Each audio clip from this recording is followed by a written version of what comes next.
Cuando hablamos de depresión, normalmente pensamos que se trata de un padecimiento muy común solo entre las mujeres. Yo no sé, hay alguna razón por la cual pensamos en depresión y pensamos en una mujer como imagen, pero déjeme decirle que no hay nada más lejos que la realidad de eso. Los hombres también se deprimen y aunque normalmente asociamos esta enfermedad de tristeza con el caso de los caballeros, los síntomas pueden ir desde enojo hasta agresividad. Quizás sea esta una de las razones por la que muchas veces no se diagnostica la depresión masculina, porque se desconocen sus señales.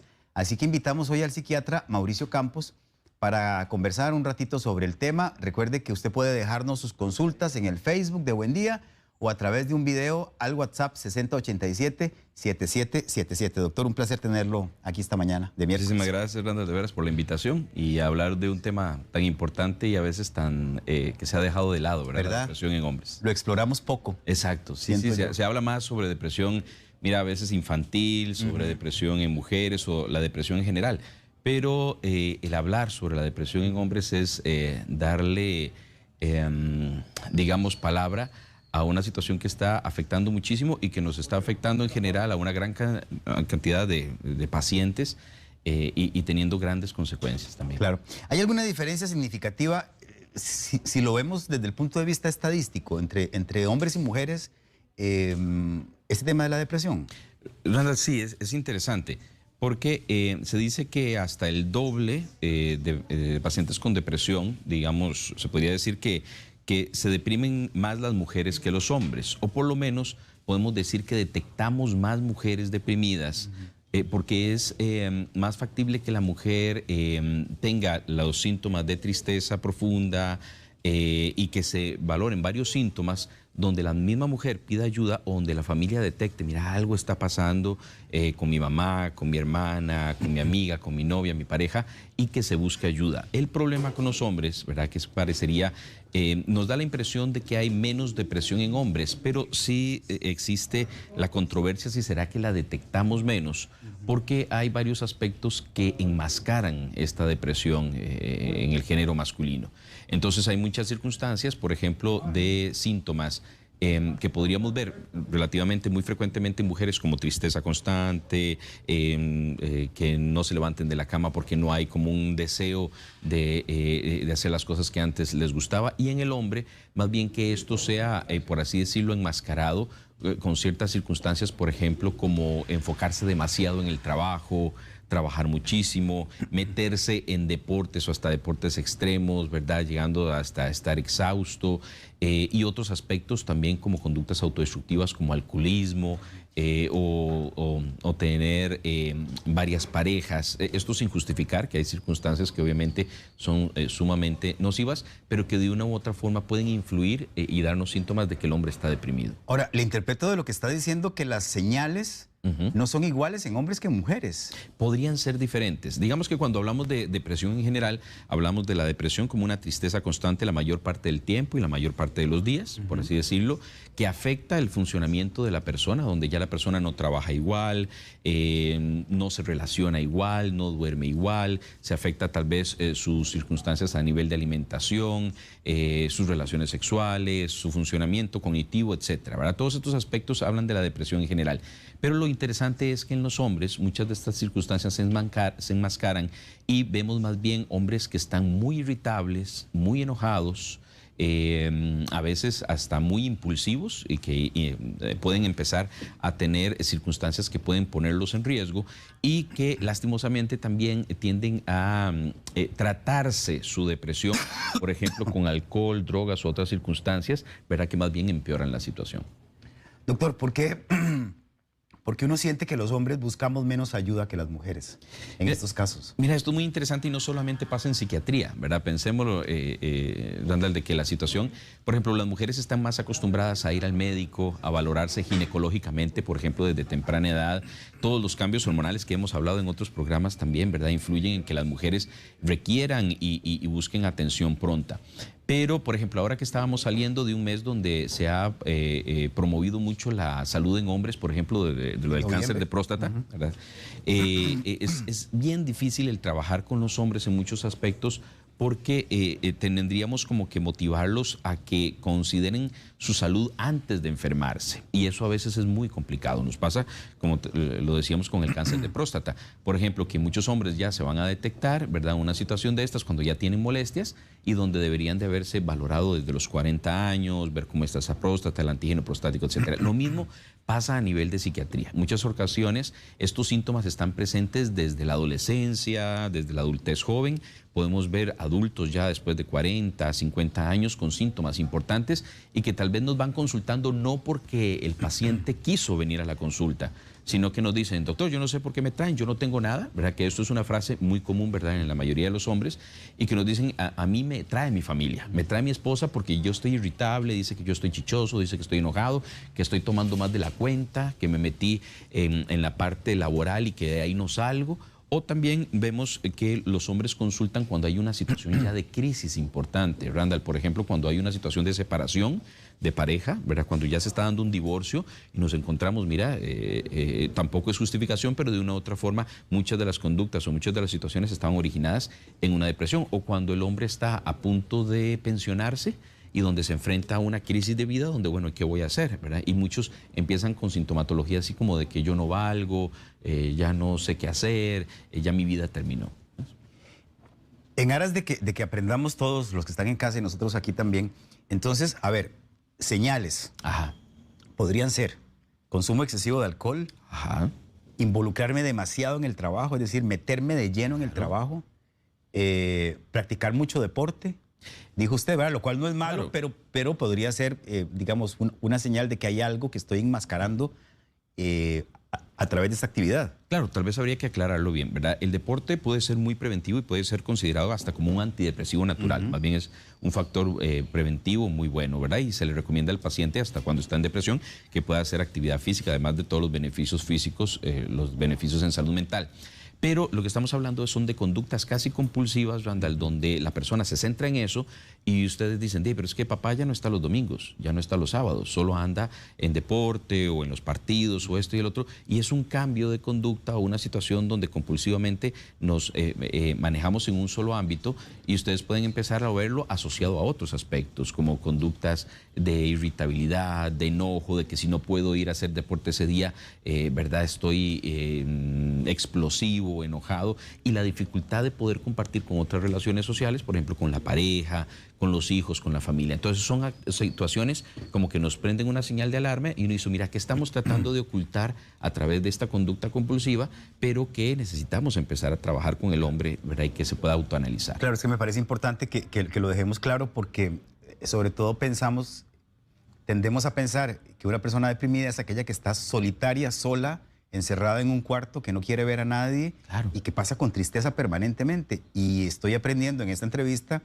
que no en todos los casos eso se manifiesta de esta forma, sino que puede manifestarse de estas otras. Exacto, exacto. Y es muy común y por eso a veces nos cuesta bastante detectarlo en hombres, ¿verdad? Primero porque cuesta mucho como que lleguen a atenderse, porque lo que nos dicen es, no, doctor, yo no tengo nada, simplemente estoy centrado en mi trabajo es lo más importante, si no puedo trabajar, entonces ¿cómo voy a mantener a mi familia? Pero cuando uno empieza a hablar con esta persona, se notan que hay síntomas que vienen desde posiblemente hace mucho tiempo y que hay conductas, como lo llamamos, compensatorias, que están, por así decirlo, poniendo debajo de la alfombra todos estos síntomas depresivos. Bueno, vamos a colocar una pantalla con algunas señales frecuentes que se asocian a depresión masculina. Ya hemos hablado de algunas de ellas, pero para repasarlas y para que nos quede a todos absolutamente claro. Autoimagen negativa. Sí, esto se asocia también lo del lenguaje pesimista, si vos ves más adelante. Pero la autoimagen negativa es esa sensación de que ya yo no valgo, de que yo no voy a tener nada más.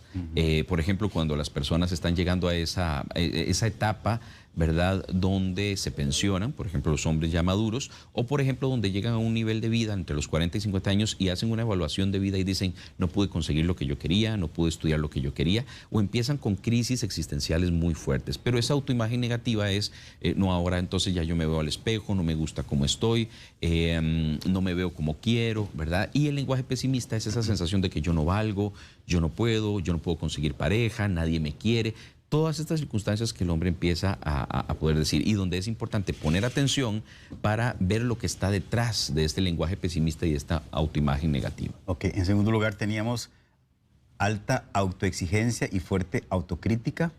Esto es muy importante porque los hombres, no es que a las mujeres no les pase, esto es importante, pero recordemos como que los hombres tienen un estándar, ¿verdad?, a nivel social muy importante de ser los proveedores, de ser los que mantienen la familia y que si esto no se, por así decirlo, esto es un esquema mental que en muchas ocasiones, a través del machismo, del patriarcado, de un montón de aspectos se nos va inculcando y que de una otra forma, si el hombre no lo llega a desarrollar de la forma en que él cree adecuada, entonces puede haber una autoexigencia, ¿verdad? Una sensación de que no pude llegar a hacer lo que yo quería hacer, lo que tengo que hacer como hombre, y una fuerte autocrítica. Esto es muy complicado porque verdaderamente a veces nos encontramos con hombres que nos indican que ni siquiera merecen ayuda, que no, o sea, esto no es de hombres pedir ayuda, ¿verdad? Entonces esta autocrítica tan fuerte puede ser muy importante y nos afecta a veces en el tratamiento del paciente.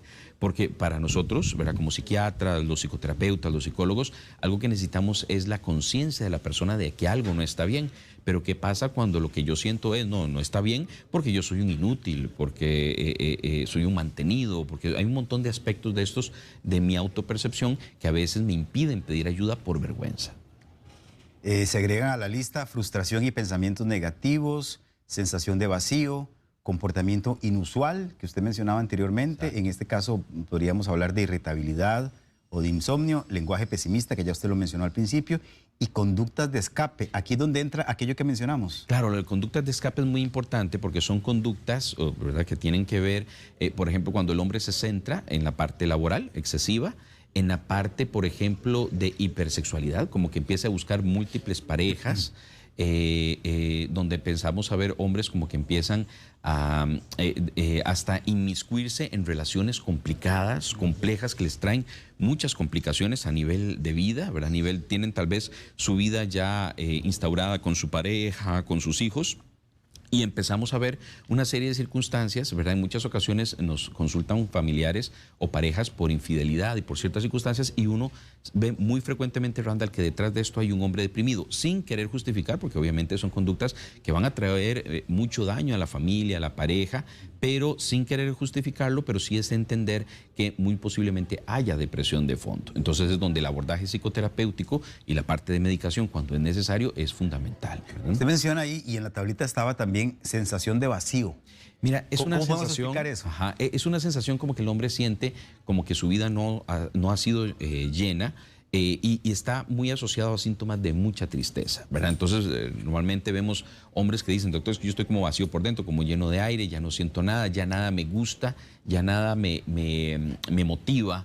Y vieras qué interesante porque en muchas ocasiones pensamos, bueno, entonces esta persona va a estar como desinflada en la cama, pero al contrario, muchas ocasiones vemos hombres que más bien les da por el insomnio, la noche empezar a ver televisión hasta horas de la tarde, empezar a comer mucho, ¿verdad? Ciertas circunstancias ahí como de picar, y porque está también muy relacionado con ansiedad. La ansiedad y la depresión van de la mano. Entonces cada vez estamos teniendo más hombres que están teniendo ataques de ansiedad, ataques de pánico, angustia, ansiedad generalizada, muy relacionada con síntomas depresivos. Entonces la depresión y la ansiedad van de la mano. Entonces todos estos síntomas vienen y el hombre nos dice es que no sé qué me está pasando. Y los familiares alrededor dicen de si papá ha cambiado, ya no es el mismo, está haciendo conductas, ¿verdad?, que no eran las de antes y en muchas ocasiones lastimosamente, como también nuestro contexto es mucho de tomar alcohol, ¿verdad? Si pudiéramos entrar a una cantina, ¿verdad?, y viéramos personas que están teniendo problemas con el alcohol, veríamos la depresión de fondo que hay y que sostiene el alcoholismo en muchas personas. Ahora, doctor, estos cambios en la conducta que usted menciona, ¿el hombre no los ve porque no quiere reconocerlos o porque en realidad no se da cuenta que le está pasando esto? Mira, podrían pasar un poquitito de las dos cosas, Randall. ¿En qué sentido? De que hay ignorancia, ¿verdad?, que hay falta de conocimiento, ¿verdad? Acordate que de estos temas sobre depresión no se tocan tanto o tan frecuentemente como otros, ¿verdad?, a nivel de salud, y la parte de salud mental en muchos sentidos a veces sentimos que ha estado relegada porque verdaderamente nos confronta directamente con algo que nos puede pasar a todos, ¿verdad? Cuando yo daba clases en una universidad en especial, hablaba con los médicos que iban a ser médicos generales y les decía en clases, bueno, pueden ir a una clase de cardiología, a una clase de gastroenterología, a una clase sobre el el funcionamiento renal y puede que algunos de ustedes se sientan identificados con la parte del trastorno que están viendo, ¿verdad? Cardiológico, renal, etcétera. Pero a nivel de psiquiatría y de salud mental, todos nos vemos afectados de diferentes formas. Yo sé que ahora que estamos hablando, vos mismo, yo estamos pensando, claro, a mí me ha pasado esto, a ver, mi papá, mi hermano, lo que hemos vivido, claro, ¿será que todos estos niveles, esos niveles de agresión que estaban presentes, sería que este hermano, este amigo estaba deprimido? Claro, porque todos tenemos una salud mental que cuidar y que de una u otra forma todavía nos falta mucho por entender. Entonces, todos estos aspectos que vemos en los hombres de irritabilidad, enojo, malestar, tenemos que hacer una buena valoración para ver cuánto la depresión y la ansiedad, estos trastornos, están influyendo en que se manifiesten. Ok, quiero caer a ese punto que acaba de tocar. ¿Qué pasa si esto no se diagnostica? ¿Cuál puede ser el riesgo? Muy bien, hay muchos riesgos. Por ejemplo, te contesto a través de un ejemplo. Me acuerdo en el hospital, cuando yo estaba trabajando en un hospital que estábamos abordando en familia, a un papá que estaba viviendo una depresión y pudimos visualizar cómo eso había afectado a la familia. Este señor lastimosamente perdió su trabajo, estuvo incapacitado mucho tiempo y se afectó en el que se sentía sumamente mal, además muy culpabilizado como hombre de que él era, en ese caso, la cabeza de hogar y que sus hijos habían tenido que pasar de un colegio privado, ¿verdad?, donde tenía pues, varios beneficios y todo, a que los chicos pasaron a un colegio público donde él medía, ¿verdad?, o donde él sentía que había muchísimo menos beneficios y menos oportunidades. Entonces, no solamente tuvimos que lidiar con la depresión de este señor, trabajar con ellos, sino trabajar con la familia de que ellos mismos habían sentido el debacle posiblemente emocional y todos los aspectos funcionales de este papá y cómo eso había influido negativamente en la familia. Entonces, a veces cuando nos ponemos a hacer retrospectiva, ¿verdad?, y empezamos a trabajar con un paciente, me dice, doctor, ahora que estoy viendo, claro, cuando mi familia cayó en la pobreza, tuvimos problemas, vivimos agresión, violencia, todo esto tenía que ver con hasta a veces síntomas de mi papá que tenía una mala salud mental, que tenía una depresión, que venía borracho. Eso no siempre pasaba, pero había épocas donde mi papá agarraba el alcohol y empezaba a tener problemas de agresividad. Entonces, de todo esto estamos hablando, Randall, de que en muchas circunstancias no estamos o no hemos validado cuántos hombres alrededor nuestro se han deprimido grandemente y cómo esa depresión ha influido en nuestras historias de vida. Por supuesto.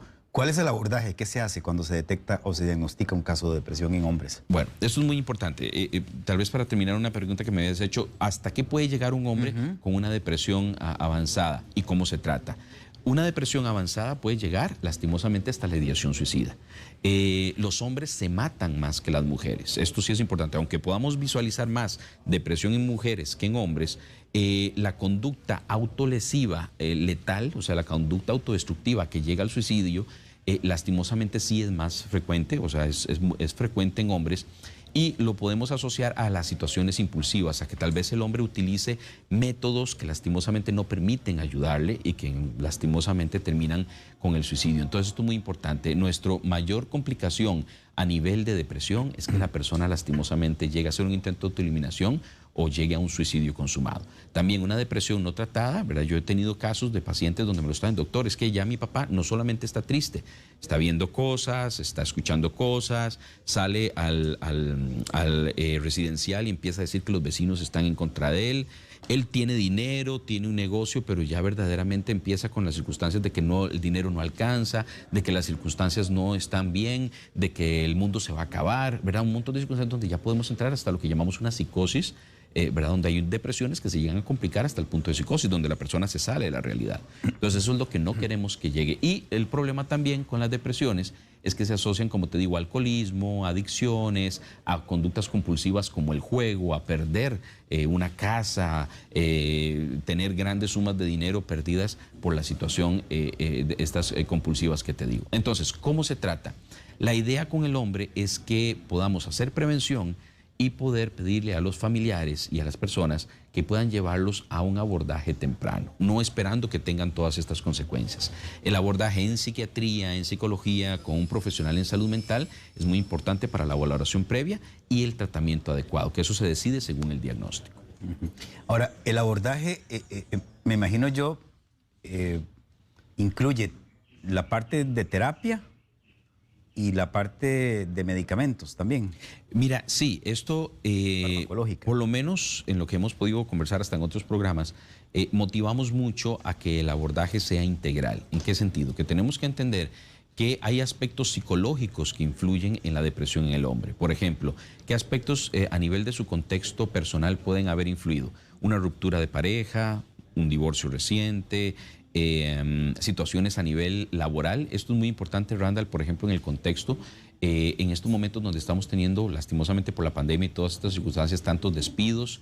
Eso afecta muy frecuentemente a los hombres. Habíamos hablado en otro programa de que a las mujeres las afecta mucho en depresión la sobrecarga de trabajo, no solamente que están trabajando afuera, sino que están trabajando en la casa, que se están encargando de los niños.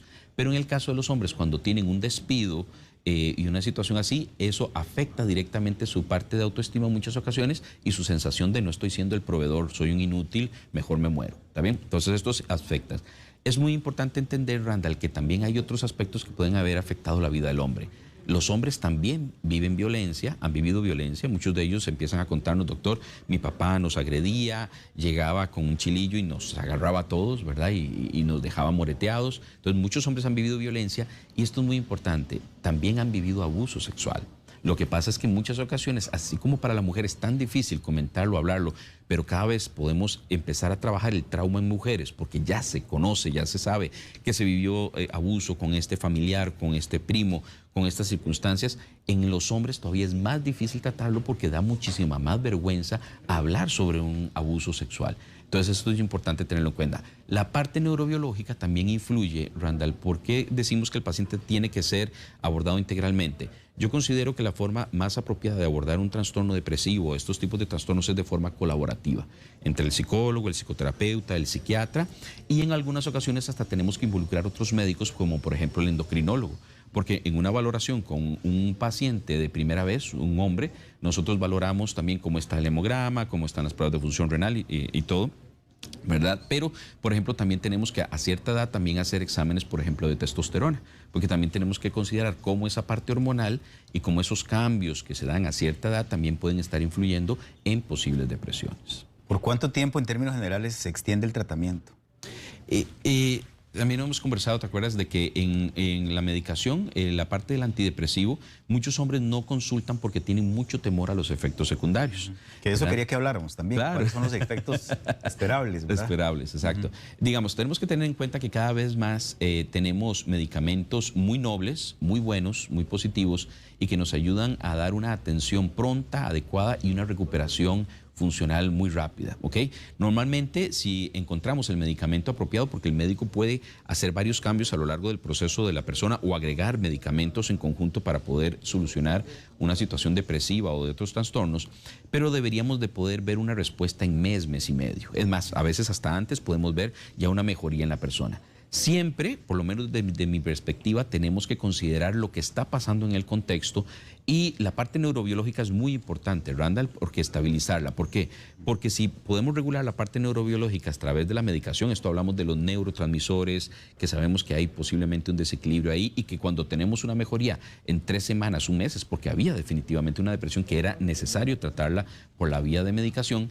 Pero es muy importante asociarlo de forma colaborativa a la psicoterapia porque hay otros aspectos de familia. Casi siempre están relacionados aspectos de pareja, aspectos de familia, mis antecedentes, mis traumas, mis duelos, donde esto en conjunto asociado a la medicación, vieras que la mayoría de los resultados son muy buenos. En general, la mejoría evidente que tenemos en hombres que vienen con ideación suicida, depresiones, es cuando se hace un abordaje familiar, un abordaje terapéutico para el hombre adecuado a nivel psicológico y donde además son consecuentes con la toma del medicamento de forma adecuada y podemos ver resultados muy positivos. Ok.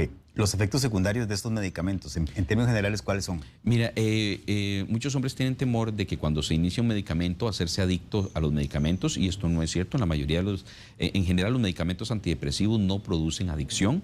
Ahora, el tratamiento sí debe ser, más o menos, el médico puede variar entre 8 meses, 1 año, hasta un poquito más de tiempo, porque necesitamos que se regule bien el trastorno depresivo hasta el punto donde el médico pueda hacer una disminución paulatina de la medicación y que tal vez el hombre no requiera más tratamiento a futuro.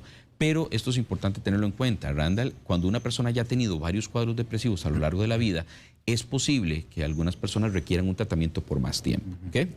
Sin embargo, pues así como cuando tenemos la presión alta o un problema de diabetes, pues a veces hay que aprender a vivir con una medicación que nos regule.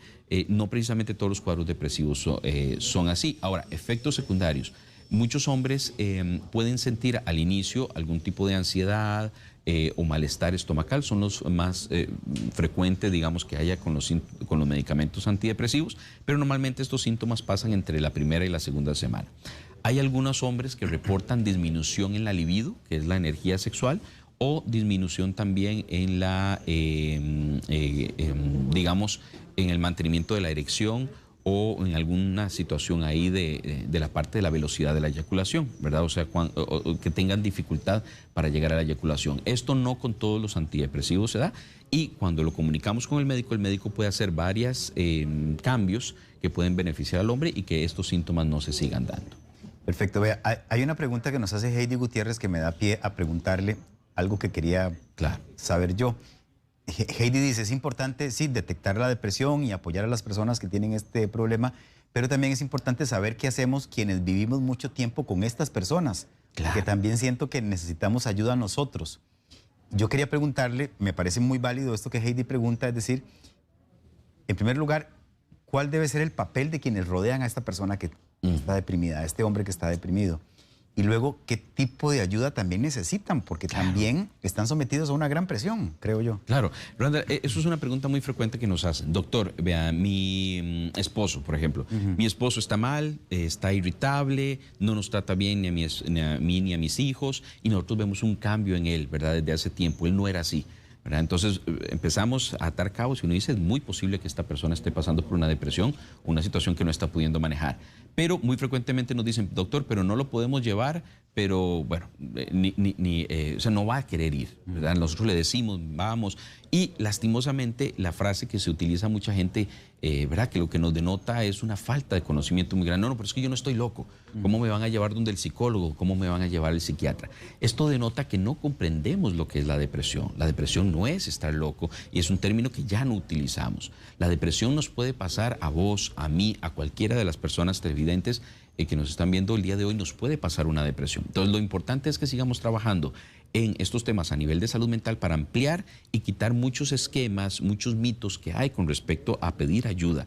El pedir ayuda en muchos hombres se considera una situación de debilidad, y nosotros estamos trabajando, Randall, desde la parte de la motivación en niños y en adolescentes, de que encuentren en el pedir ayuda a tiempo una de las máximas habilidades del ser humano. ¿Por qué? Porque pedir ayuda a tiempo, detectar, tener un autoconocimiento, decir, algo me está pasando, no me está yendo bien, estoy afectando a las personas que están alrededor mío, es sumamente importante para poder pedir ayuda a tiempo. Ahora, si la familia nos dice, doctor, estamos tratando de hacer lo imposible y no quiere ir, porque nos dice que no cree en la psiquiatría, no cree en la psicología, yo siempre digo que no creer en estos aspectos es como no creer en la gravedad. Igual puedes no creer en la gravedad, pero igual te vas a caer, ¿verdad? Pero entonces, ¿qué le decimos a la familia? Bueno, vengan ustedes. Hablemos, trabajemos en conjunto y veamos cómo, acordémonos que la familia es sistémica, o sea, es un sistema también, y a veces los cambios que se van dando en la familia, en la mamá, en los hijos, van influyendo positivamente hasta en los papás. En muchas ocasiones, Randall, nos encontramos papás que no logran pedir ayuda, pero vieras que cuando los hijos piden ayuda porque ellos, los chicos, están mal, entonces los papás traen a los chicos adolescentes y lo que lo vemos son como pacientes identificados. Ya hemos podido hablar de la depresión en adolescentes, pero en muchas ocasiones lo que los adolescentes hacen es levantar la mano y decirnos algo está mal. Y uno de los beneficios más grandes que tienen los chicos para estar bien es que sus papás estén bien en salud mental. Pero lo que te digo es entonces que en las consultas normalmente vemos un chico que está afectado, pero que nos encontramos un papá deprimido o una mamá deprimida también. Entonces, afortunadamente, esa señal que nos dio el chico nos ayuda a poder darle chance a los papás y de que ellos se abran a la ayuda a ellos mismos. Ahora, para terminar, doctor, si el paciente no quiere ir, no se puede obligar a ir. Pues no, ¿verdad? Así como no podemos obligar a una persona que se vaya a hacer un examen de próstata, no podemos obligar a una persona como que vaya y se haga un chequeo general, ¿verdad? Pero tenemos que seguir trabajando en esta temática y en que la familia y todos nos vayamos abriendo a la importancia de la salud mental. Mira que tal vez hace algunos años, 10 años, 20 años, no podíamos hablar sobre abuso sexual, ¿cierto? Y ahora estamos pudiendo hablar sobre suicidio. Y ahora podemos estar hablando de depresión. Entonces tenemos que seguir trabajando esta temática en colegios, en universidades, a nivel general, para que las personas se abran a también cuidar un área que es muy importante, porque seguimos diciendo que no hay salud sin salud mental. Cuando la persona no está bien de salud mental, eso afecta a todas las áreas de su vida. Bueno, y por eso precisamente es que abrimos estos espacios para hablar de temas que como usted bien decía, antes eran rarísimos, que se tocaran, ¿verdad? Y la gente decía, qué raro que estén hablando de eso. Pero creemos que sí, como usted dice, sin salud mental no hay salud. Así que valga la oportunidad para agradecerle todo el apoyo que nos da. Con muchísimo gusto, Randall, y más bien gracias a ustedes también por abrirse a estos temas que son tan importantes, porque a través de esto estamos previniendo suicidio. De eso se trata. Bueno, voy a dejarles el contacto del doctor Mauricio Campos. Es el 88 87 14 60, o lo pueden encontrar en Facebook como doctor Mauricio Campos, médico especialista en psiquiatría. Se lo repito, 88 87 14 60, y en el Facebook Mauricio Campos, médico especialista en psiquiatría, para que contacten con él. Gracias, que Muchísimas gracias. Linda mañana de miércoles. Igualmente. Les invitamos a suscribirse a nuestro canal de YouTube para repasar todo el contenido disponible.